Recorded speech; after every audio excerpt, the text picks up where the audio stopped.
भरत दया निधि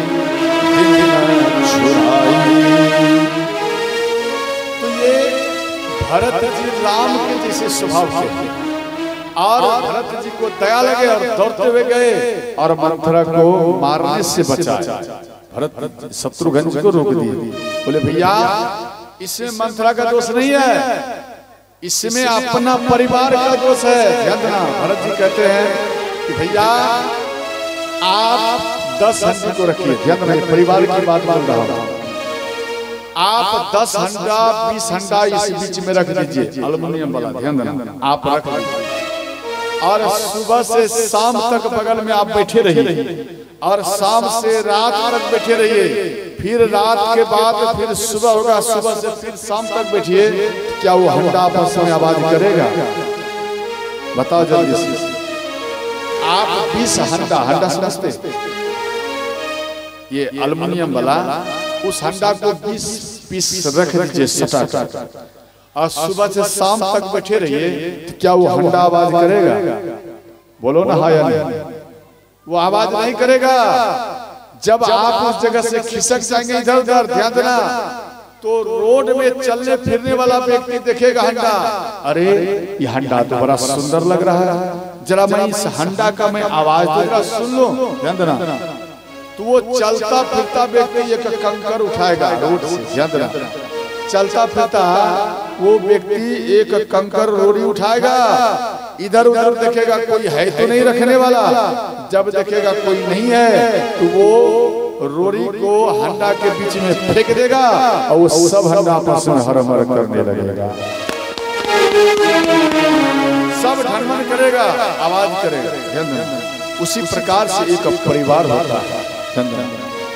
आपका मानो 10 परिवार है, 10 परिवार में आपका प्रेम है और आपके प्रेम को तोड़ने के लिए कोई पड़ोसी या दूसरा व्यक्ति देखेगा, मन में सोचेगा भाई कभी इस परिवार का हम आवाज नहीं सुना, ये कैसा लगता है, कुछ ऐसा बात, ध्यान देना, कुछ ऐसा बात उस बीच में छोड़ देगा जैसे आपके मन में भावो है और भावों के कान में वो आकर बोल देगी, अरे तेरा जो भैंसुर है ना, तेरी माँ के लिए तेरे पिता के बारे में बड़ा खराब शब्द गालियां दे रहे हैं, तुमको क्रोध आएगा या नहीं आएगा? बोलो, क्रोध आएगा ना? तो ध्यान देना, उस टाइम में क्रोध नहीं करना चाहिए, उसी जगह संयम करने का आप काम करो, सावधान रहिए उसी टाइम में। मानो कोई बात आ जाए तो सावधान रहिए। अगर बुद्धिजीवी आपकी बेटी होगी या पुतहू होगी तो वो सावधान हो जाएगी, मानो गालियां दिए मेरे पिता या माँ को, कोई बात नहीं, मैं अपने भैया को पूछूं, समझे, अपने भैंसुर से पूछेंगे, ध्यान देना। तो मीटिंग बैठाइए, घर में बैठक बैठाइए और उनको पूछिए कि भैया क्या आप मेरी माँ मेरे पिता को गालियां दिए थे? तो वो पूछेंगे कि हमको गालियां नहीं दी। तो फिर अच्छा बता कौन बोले? तो फलाना व्यक्ति का छुपाओ मत, उनका नाम बोलो।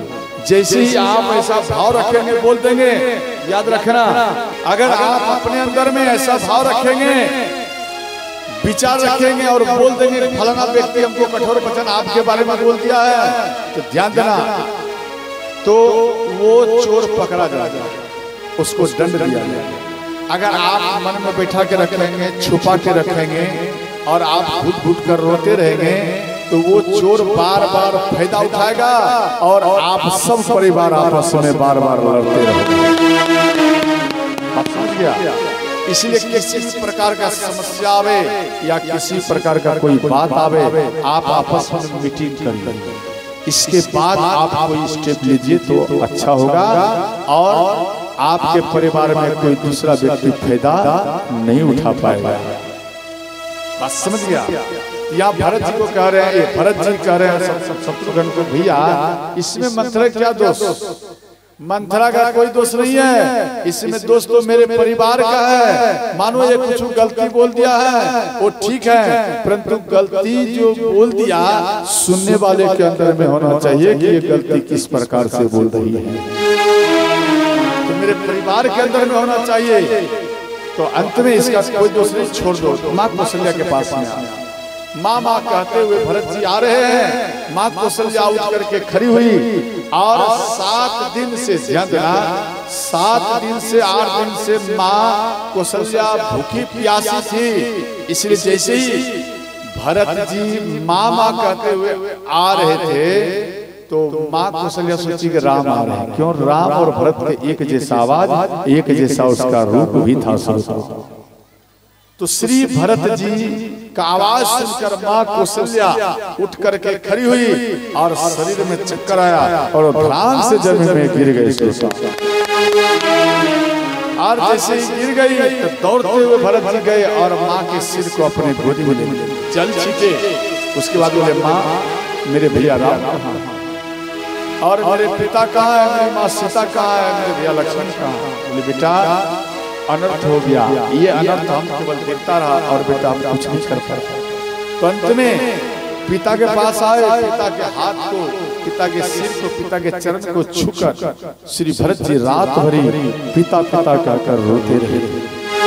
इसके बाद वामदेव वशिष्ठ आए और वामदेव वशिष्ठ श्री भरत जी को समझाए कि देखो आप पुत्र हो, पुत्र का कर्तव्य है।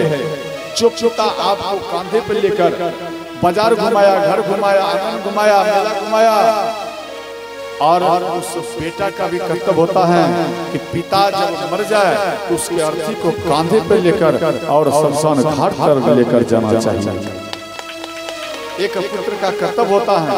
इसलिए आप अपने पिता का अगर संस्कार करें तो ध्यान रहा। तो अंत में एक विमान बनाया गया, उस विमान में महाराज दशरथ जी को रखा गया और लेकर जा रहा है। ध्यान देना, जब लेकर जा रहे थे तो नगरवासी सब महाराज दशरथ जी को देख करके रोने लगे। जी देखो, आज मेरे महाराज जी, हम समाज में किसी को किसी प्रकार का कष्ट हो जाता था और वो महाराज दौड़ते हुए आते थे और मेरे पास में और मेरे दुख को वो सुनते थे और वह भी सुनकर दुखी हो जाते थे। ऐसे महाराज अब कहाँ मिलेगा? अब ये महाराज हमें छोड़कर जा रहे हैं। सब नगरवासी सब रोते हैं।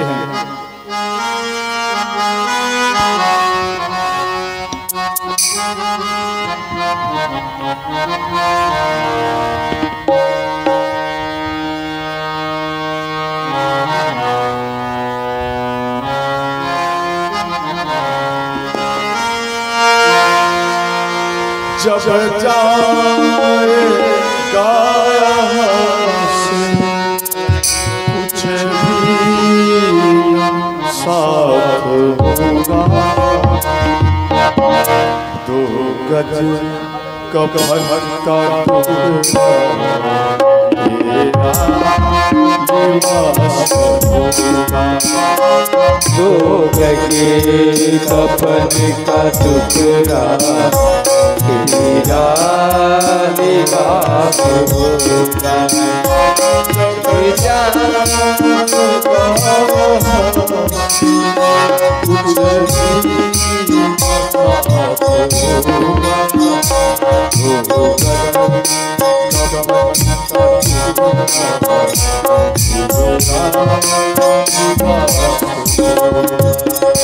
दो गज कफन का टुकड़ा तेरा निवास होगा।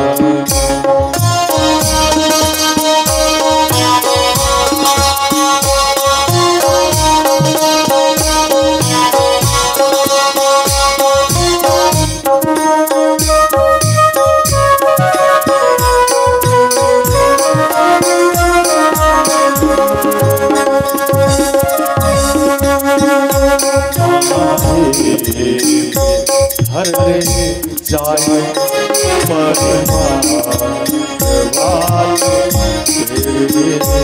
कान्हे घर ले जाए परिवार काल तेरे। जब ये शरीर में से प्राण निकल जाएगा तो जो आपने सुंदर सुंदर वस्त्र को पहना चेहरा है वस्त्र हट जाएगा और मात्र 2 गज का कपड़ा आपके शरीर में निपटा दिया जाएगा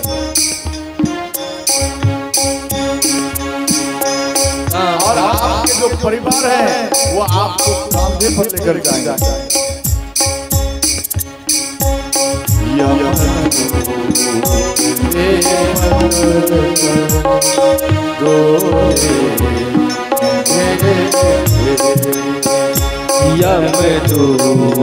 तुम्हें पकड़ कर डोले धीरे धीरे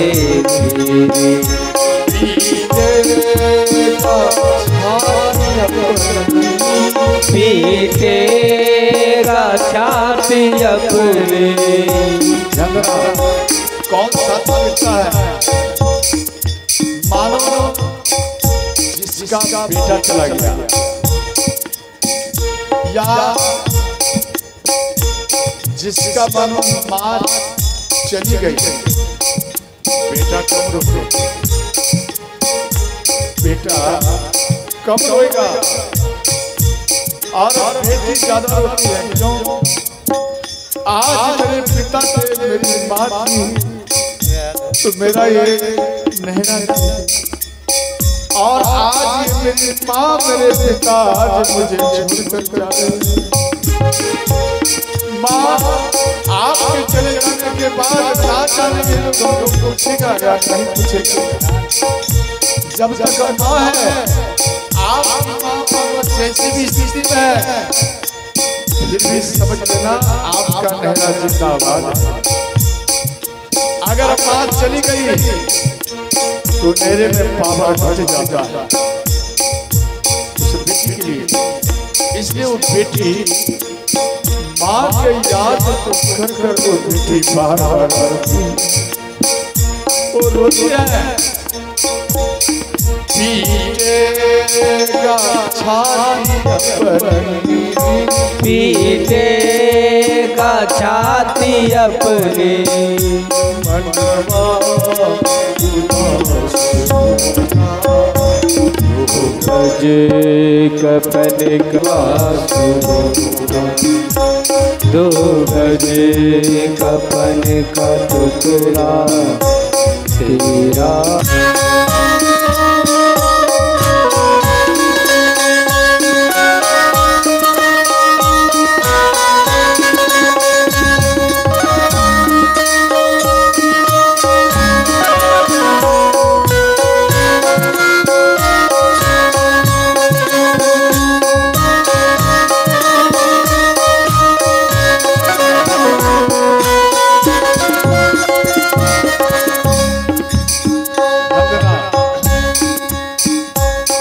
जब किनारे में जाते हैं लेकर तो आप उनके शरीर को लकड़ी को इकट्ठा करते हैं। तो कहाँ में लकड़ी मोटा लगेगा और कहाँ पतला लगेगा, इस प्रकार से आप सोच करके लकड़ी को रखते हैं। चुन चुन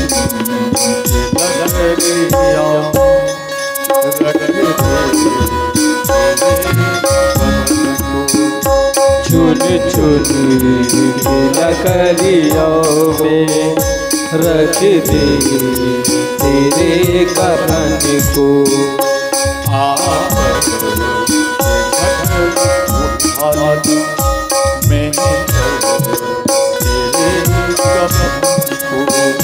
आकर घटे उठा ले मैं तेरे कफन को। कटिहारी जो जाता बराती में अंतिम बराती, तो उनको जाने के बाद कटिहार हाट में जाने पर उस बराती का कर्तव्य है कि एक लकड़ी उनके शरीर पर रखो। समझ गए? मानो आप गए और एक भी लकड़ी शरीर पर नहीं रखे, याद रखना। कई व्यक्ति सोचते हैं अगर रखूंगा ना हम अपवित्र हो जाऊंगा, मेरा शरीर छूटा जाएगा, हमें केस को बनाना पड़ेगा और हमको कई नियम करना पड़ेगा। ध्यान देना, आप जब तक ध्यान देना इनके ऊपर में लकड़ी नहीं डाला तब तक आपके ऊपर में ये नियम रहेगा।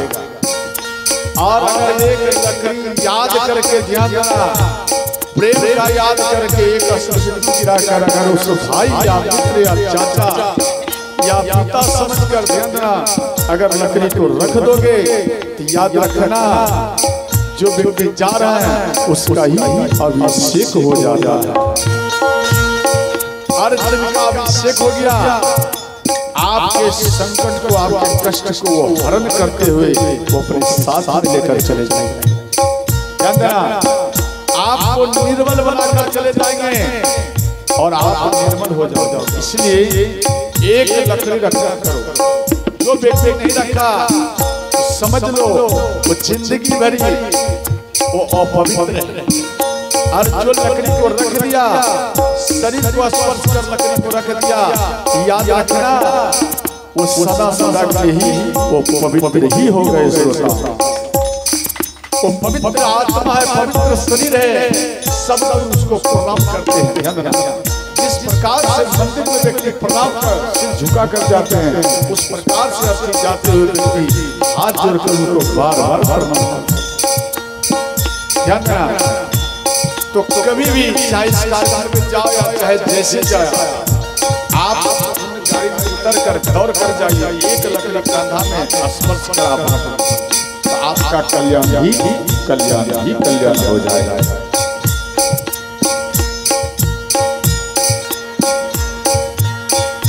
चुन चुन के लकड़ी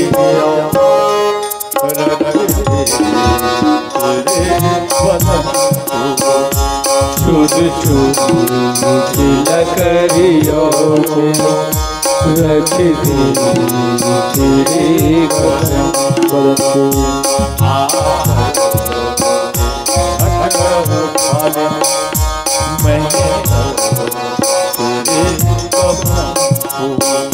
आकर उठा ले मेरे तेरे कफन को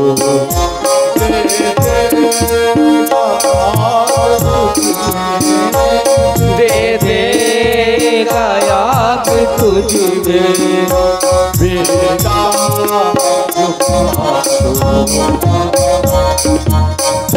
एक बात बताइए, आग देने का किसका अधिकार है? बोलो, आग देने का किसका अधिकार है? बेटा का ना? बोलो बाता हाँ या ना बोलो। बाबा, आग देने का अधिकार बेटा का है ना? मानो 5 बेटा है, 5 बेटा में कौन सा बेटा को आग देने का अधिकार है?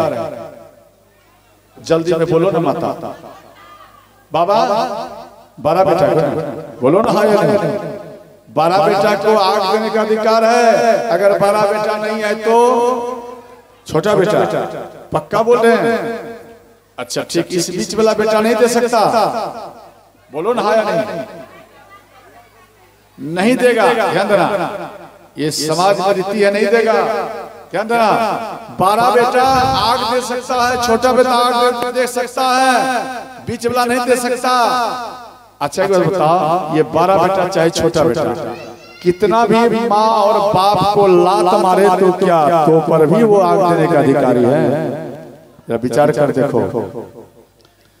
अगर आपके घर में 12 बेटा है और वो जिंदगी भरी आपको लात मारते रहे, एक रोटी तक आपको नहीं दिया, पाने के लिए रोटी तक नहीं दिया, और आपको लात से स्वागत किया, ध्यान देना, गालियों से स्वागत किया, क्या तब भी मरने के बाद आप उस बेटा से आगे लोगे?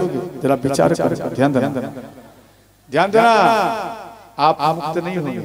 किससे लेना चाहिए? ध्यान देना, 5 बेटा में अगर बीच का भी कोई बेटा, ध्यान देना, बीच में भी कोई बेटा अगर जो बेटा का कर्तव्य है अगर वो निभा दिया और माँ के साथ में, ध्यान देना, उनको नहवाएगा, खिलाएगा, पिलाएगा, रखेगा, चरण दबाएगा, पंखा करेगा, स्वागत करेगा, तो वही ओरिजिनल बेटा होता है, वही आग देने का अधिकारी है। और ये 5 बेटा में अगर मान लो कोई बेटा आपका स्वागत नहीं किया, ध्यान देना, कोई स्वागत नहीं किया, कई माताएं को देख रहा है 5 बेटा मिलकर माँ को भोजन नहीं दे सकते हैं, समझे। जब उसका पति चला जाता है, ध्यान देना, जब पति चला जाता है तो पत्नी एक नौकर जैसा होता है, नौकर जो झाड़ू पोछा लगाते रोज जिंदगी भरी, पति थे तो कमा के लाते थे तो माँ का, ध्यान देना, यानी पत्नी का सम्मान होता था। और आज वो पति चला गया कमाने वाला तो वो माँ, ध्यान देना, माँ को 1 रुपया तक कोई नहीं देता, वो बेटा 1 रुपया तक नहीं देता माँ को। और बेटी जब आती है तो बेटी के लिए एक वस्त्र तक नहीं पुरता, क्यों? जब तक माँ है वो भीख मांग करके भी बेटी का बार बार वो सम्मान करती है माँ।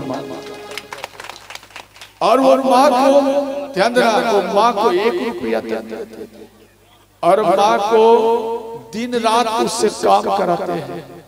और वो माँ चल भी नहीं पाती है, फिर भी किसी प्रकार से वो मेहनत करके वो दिन रात वो माँ काम करते रहती है। और जब शरीर चल नहीं पाता है, ध्यान देना, उस माँ को घर से निकाल देता है, उस माँ को घर में निकाल देता है, महल में से बाहर में कोई झोपड़ी उसको छोड़ देते हैं, आप यहाँ रहो। और वो पत्नी रोती है कि हे प्राणनाथ, जब तक आप मेरे साथ में थे कि ये मेरा पूरा परिवार मेरे साथ में था, आज आप हमको छोड़कर चला गया है, ये परिवार भी आज आपको धक्का मार के पाएगा। और वो मानती है कि हम कैसे जीऊं, माँ रोती है मैं कैसे जीऊं, इस प्रकार से माँ रोते रहते हैं, ध्यान देना। और वही माँ पिता को धक्का मार के बेटा बाहर कर दिया, 5 बेटा मिलकर, ध्यान देना। और जब वह बेटा, वह पिता चला गया स्टेशन में भीख मांगने के लिए, माँ बैठी है, पिता बैठे हैं और कटोरा लेकर भीख मांगता है। वृद्ध हो गया, अब कोई चारा नहीं है, वो भीख मांगने के बैठा है। और उस समय में किसी ने आकर अगर कह दिया कि तेरा बाप और माँ भीख मांग रहा है, क्या तू भोजन नहीं देता है? तो बेटा लाज के मारे, ध्यान देना, वो बाप के पास में जाते हैं और माँ और बाप को पकड़ कर ले आते हैं, ध्यान देना। और बाप और माँ को घर में लाए और एक रूम में बंद कर दिया। उसके बाद अपने माँ और पिता को वो स्वागत करते हैं, पीटते हैं माँ पिता, माँ और बाप को पीटते हैं, वो बेटा मिलकर के, पति पत्नी मिलकर उसको पीटते हैं। और वो माँ और पिता होते हैं कि हे विधाता, हम हमारा इसमें क्या दोष, हम भिक्षा मांग करके हम भोजन करता हूँ और हम बेटा का कुछ नहीं लिया तो पर भी हमको मारता है। तो माँ और पिता को पीटते हैं बेटा, और अंत में सूखी रोटी उनको देते हैं, खाओ और जियो, यहाँ से कहीं मत जाना। वो माँ, ध्यान देना, अर्धरात्रि में माँ और पिता निकल जाते हैं धीरे धीरे और बहुत दूर चली जाते हैं, बहुत दूर। और उस दूर में वो माँ पिता को, ध्यान देना, कोई किसी दूसरे का बेटा मिल गया, अगर वो दूसरे का बेटा मिल गया, उस माँ और पिता को, ध्यान देना, अपने माँ और पिता के समान अगर उनका स्वागत करने लगा, वो माँ अगर स्वागत करने लगा और उनको भोजन पवाता है, वो दूसरे का बेटा, और पंखा करता है, वस्त्र देता है और उसको खिलाता पिलाता है, रखता है, तो वो माँ, ध्यान देना, वो रोती भी है और पति पत्नी दोनों रोते। और रोते हुए कर्म में कहते हैं कि बेटा, हमने तुझको जन्म नहीं दिया और आपने इतना बड़ा सेवा किया, और जिस बेटा को मैंने जन्म दिया और आज मुझे वो घर से बाहर निकाल दिया बेटा, और आज मैं रोड पर आ गया और उस रोड पर से बेटा आपने उठाकर अपने घर में ले आया। बेटा आप महान हो बेटा, लेकिन मेरा एक निवेदन है बेटा। पति पत्नी मिलकर कहते कि बेटा एक मेरा निवेदन है, तो बेटा कहते माँ बोलो क्या निवेदन है? मेरा यही निवेदन है बेटा, अगर मेरा मृत्यु हो, पति या पत्नी में किसी का भी बेटा अगर मृत्यु हो, ये बात मेरे बेटा को भी मालूम पड़ जाए, तो आप जब मेरा बेटा मानो वो है, अगर वो मेरे पास में आ जाए और मेरे शरीर को लेकर जाने लगे, तो आप से विशेष निवेदन है बेटा, मेरे शरीर को उनके साथ मत जाने देना, आप उनके साथ में मत जाने देना बेटा, और मेरे मुख में अग्नि संयोग आप करना, तभी हम वैकुंठ में जा सकता हूँ, वरना नहीं जा सकता। वो माँ अपने हृदय से जिन बेटा को चुन लिया, जिन बेटा को चुन लिया, चाहे समाज का हो या अपना बेटा हो, जिस बेटा को वो माँ चुन लिया, वो बेटा अगर अग्नि दे दिया तो माँ खेल खेल में ही वो वैकुंठ में चली जाती है, वरना वो माँ तड़पते रहती है। जिंदगी भरी माँ को बेटा ने तकलीफ दिया, कष्ट दिया, ध्यान देना, जिंदगी भर दिया। जब अंतिम समय आता है तो बेटा भी रो देते हैं कि माँ हमने बचपन से लेकर आज तक मैं तुझे कठोर वचन कहता रहा, हे माता आज मुझे छोड़कर जा रहा है, आज हमें बचपन का माँ हमको याद आ रहा है। उस टाइम में सब भाई माँ को देखकर वो रोने लगे। अरे माँ ऐसी होती है, ध्यान देना। पत्नी कह दिया कि आप अपने माँ का कलेजा ला, और वो बेटा पत्नी के कहने पर माँ के पास आ जाता है, और माँ कहते माँ मेरा परिवार को अगर प्रसन्न रखना चाहती हो तो आप अपना कलेजा हमें दे दो। तो माँ वृद्ध है, कई दिनों से भूखी है, इनको भोजन नहीं मिल रहा। वो माँ कहती है बेटा ये मेरे तेरे सामने सीना है बेटा, ये अस्त्र रखा हुआ है, कुल्हाड़ा था, बेटा देख कुल्हाड़ा रखा हुआ है, मेरे सीने में वार कर बेटा, और मेरे छाती को फाड़ कर, मेरी छाती के अंदर में कलेजा है, इसको काट कर बेटा आप लेकर चले जाओ। वो सीने को फैला दिया, और बेटा वो कुल्हाड़ा लेकर अपनी माँ के छाती में जैसे ही कुल्हाड़ा लगाया और माँ गिर गई। माँ के सीने में जब कुल्हाड़ा लगा, माँ धड़ाम से जमीन में गिर गई, और वो बेटा सीने को फाड़ दिया और कलेजा काट रहा है, माँ रो रही है। माँ जीवित है और वो माँ रो रही है। माँ कहते हैं बेटा आज तेरा ये माँ चली जाएगी, आज के बाद बेटा मैं तेरा दर्शन नहीं कर पाऊंगा। बेटा तू जा लल्ला, मुख को छूकर माँ कहती है बेटा जा लल्ला, इस बुरी माँ को कभी कभी याद अवश्य कर।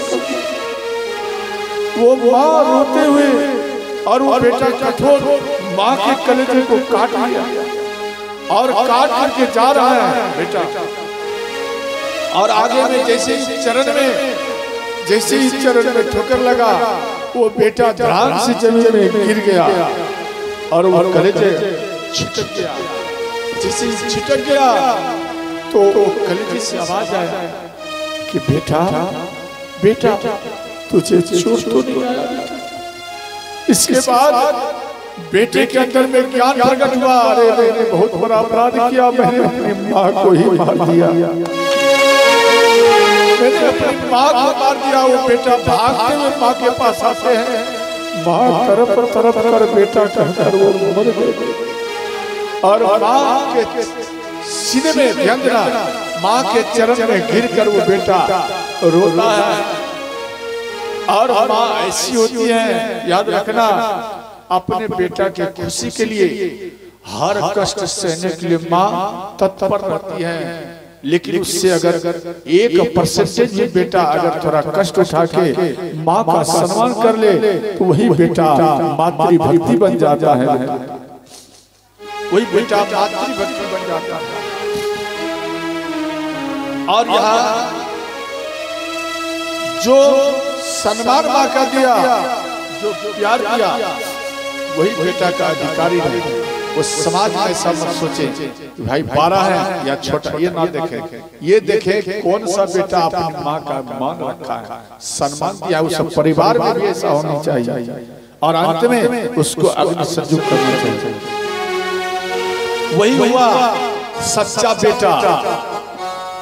दे देगा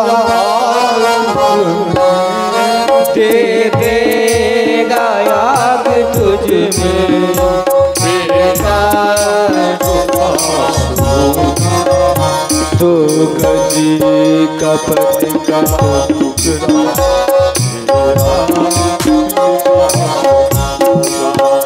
तो गजी कपट का टुकड़ा तेरा रे बाबू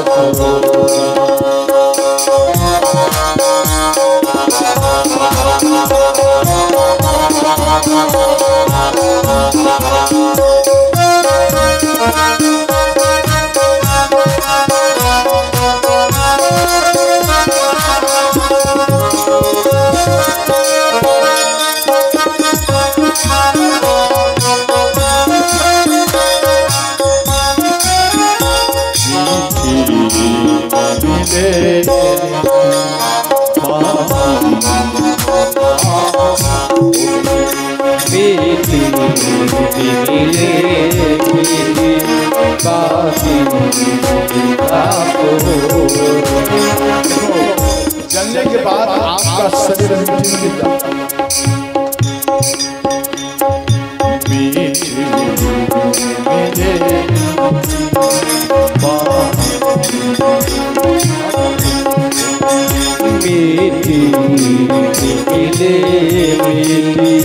बाकी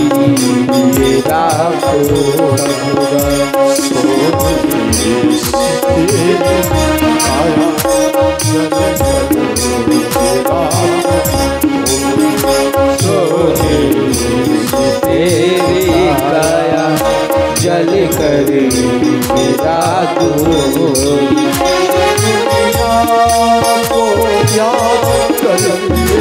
दुनिया को त्याग करके आप तो दुनिया में आए और दुनिया को आपने अपना समझा, गांव को अपना समझा, परिवार को अपना समझा, घर को अपना समझा। आज घर को त्याग कर, गांव को त्याग कर आपका वास सुपर घर में होगा।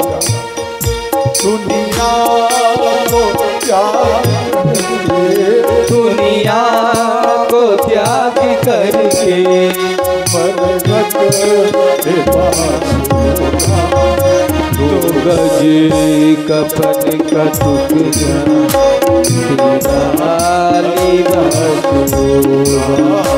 दो गज कपन का टुकड़ा तेरा रे बाबूरा दो गज कपन का टुकड़ा तेरा लिबास होगा। इस प्रकार से महाराज दशरथ के शरीर को शमशान घाट में रखा गया, शरीर किनारे में शमशान घाट में रखा गया और वहां पर लकड़ी पर महाराज दशरथ को रखा गया। महाराज दशरथ जी के शरीर को देखकर भरत जी रो दिए, हे बेटा सही, आज हमें छोड़कर आप जा रहे हो और आज के बाद ना आपका मुख दर्शन होगा, ना आपका चरण का दर्शन होगा, मैं कैसे जीऊंगा। इस प्रकार से श्री भरत जी बार बार रोते हैं और इधर श्री चंद्रा, इधर श्री गुरु वशिष्ठ कहते हैं कि भरत जी आप अपने पिता को अग्नि संयोग करो। तो भरत जी कहते हैं जी मेरा भैया राम सबसे बड़े हैं, अगर ये काज मेरे भैया के हाथों हो अच्छा है। और बार बार श्री भरत जी मसाल लेकर और वन की ओर देखते हैं, कहीं मेरे भैया राम को ये बात मालूम पड़े और मेरे भैया राम मेरे पास में आ जाए और ये शुभ कार्य मेरे भैया के हाथों हो तो अच्छा। और इधर भरत जी ध्यान देना, और उधर भगवान राम, ध्यान देना, संध्या कालीन है, भगवान राम रो रहे हैं। भगवान राम रो रहे थे, कुटिया में आवाज आ रहे थे, माँ सीता सो गई है। भगवान राम घुटना में दोनों हाथ और दोनों हाथ के ऊपर में सिर रखकर भगवान राम बैठ करके बार बार रो रहे हैं। और ये रोते हुए क्रम में ध्यान देना रो रहे हैं। और उधर भगवान राम श्री लक्ष्मण जी कुटिया के बाहर में, और कुटिया के बाहर में से कान लगाए अस्त्र बिंदु आ रहे थे, अस्त्र बिंदु की धारा कुटिया से बाहर आ रहे थे। देख लिया, कान लगाया कुटिया में लक्ष्मण जी और देख लिया, अरे ये तो मेरे भैया राम रो रहे हैं। तो श्री लक्ष्मण जी कुटिया के अंदर में प्रवेश किए, माँ माँ कहते हुए खिलाए भरत जी, लक्ष्मण जी। और माँ सीता घबरा कर उठी और माँ सीता बोली, भैया लक्ष्मण क्या कोई बाघ भैंसा आ गया जो आप डर गए, आप इस प्रकार घबरा रहे हैं? श्री लक्ष्मण जी बोले, माँ मैं बाघ भैंसा से नहीं डरता हूँ, आप हमें बताइए क्या हमसे कुछ गलती हो गया? हाथ जोड़कर विनती की, माँ क्या हम कुछ गलती किया जे मेरे भैया राम रो रहे हैं, क्या बात? तो माँ सीता भगवान राम को बोले, हे प्राणनाथ, भैया लक्ष्मण कुछ पूछ रहे हैं, क्या कोई दिक्कत है? तो श्री भगवान राम बोले कि देवी, हमें लग रहा है मेरे भैया भरत हमको याद कर रहा है, मेरे भैया भरत लग रहा है हमको याद कर रहा है। और नगरवासी सब कोई रोकर बार बार कह रहा है, राम तो कहाँ है, आ जाओ घर आ जाओ, इस प्रकार से याद कर रहे हैं। तो अंत में ध्यान देना, देखो भगवान राम भरत को याद करते थे रोते हुए, और भरत जी बार बार भैया राम का ही याद करते रहते थे। अंत में गुरु वशिष्ठ बोले, भरत जी आप अपने पिता को अग्नि संयोग करो। अंत में अपने पिता के चिता में अग्नि संयोग किए। और इधर माँ कौशल्या, इधर माँ कौशल्या रघुनाथ भगवान के मंदिर में आई 16 श्रृंगार कर, स्त्रियों का 16 श्रृंगार